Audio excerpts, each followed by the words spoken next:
This is the gun barrel. A passage as narrow and small as a shoebox, measuring only 18 inches in height and stretching for 60 feet, located in New York. Due to the extreme danger, which even terrifies the most experienced explorers, access is strictly prohibited.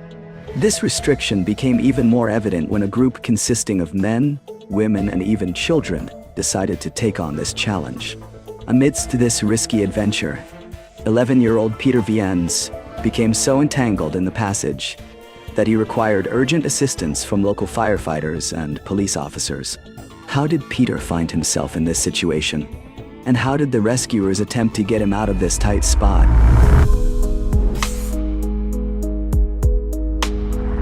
Hello everyone, and welcome back to Abysson. This is not a story of just one life at risk, but of 19 lives hanging by a thread. On a freezing morning in January of 1970, 31 adventurers gathered, all bundled up to face the biting winter cold. With their boots crunching in the snow, they headed towards the famous Knox Cave, known for its unique challenge, a tunnel called the Gun Barrel. With only 18 inches in width and 60 feet in length, this narrow passage was seen as a true test of courage, separating casual explorers from those willing to push their limits. Many were determined to go through this tight tunnel to explore the uncharted sections of the cave. After a long trek through a snow-covered forest, the group arrived at the entrance, an icy hole leading into the darkness of the cave. One by one, they descended into the depths, where the temperature dropped, and the outside world faded away, replaced by the soft sound of dripping water and footsteps echoing against the rock.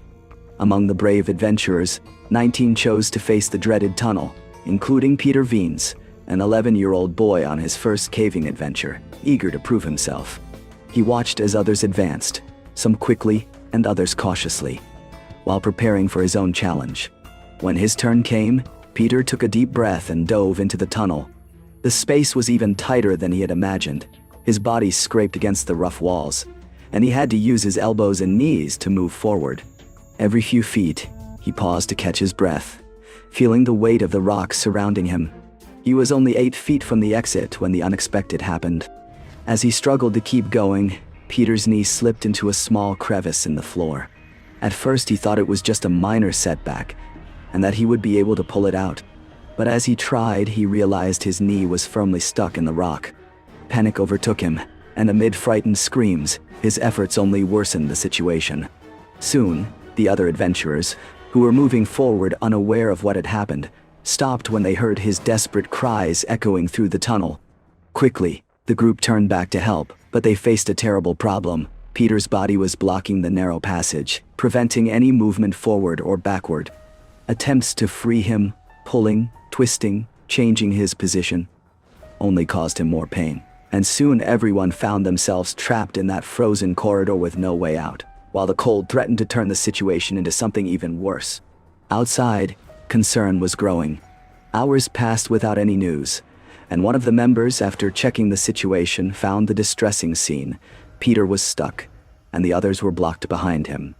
Without wasting any time, this member returned to the entrance to call for help. When police officers and firefighters arrived at the scene late in the afternoon, it became clear that this would not be a simple rescue. The narrowness of the tunnel made any sudden movement impossible, as it could cause even more severe injuries. For hours, the rescuers tried various ways to free Peter's leg, but nothing seemed to work. As the sun set, the situation became increasingly critical. The temperature inside the cave plummeted, and the risk of hypothermia threatened not only Peter, but also everyone trapped behind him. Then, at around 8:30 in the evening, the rescuers came up with an innovative idea, using soapy water as a lubricant. With great care, they poured the soapy water around Peter's leg and tied a rope to his ankle.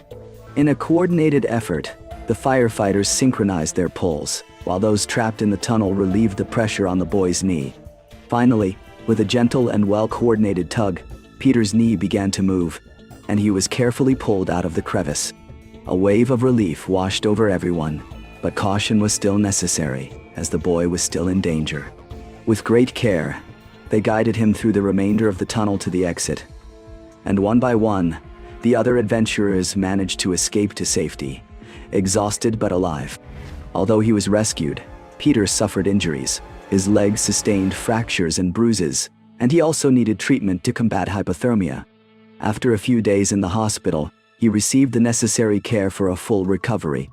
Honestly, after all these stories I read to you, I am grateful that cave exploration is optional. I personally think it was extremely irresponsible for them to allow a child to go to such a dangerous place. What do you think about this story? And what would you have done in their place? Click on the video appearing on the screen to see another cave exploration that went horribly wrong. I hope you enjoyed it, and see you in the next video.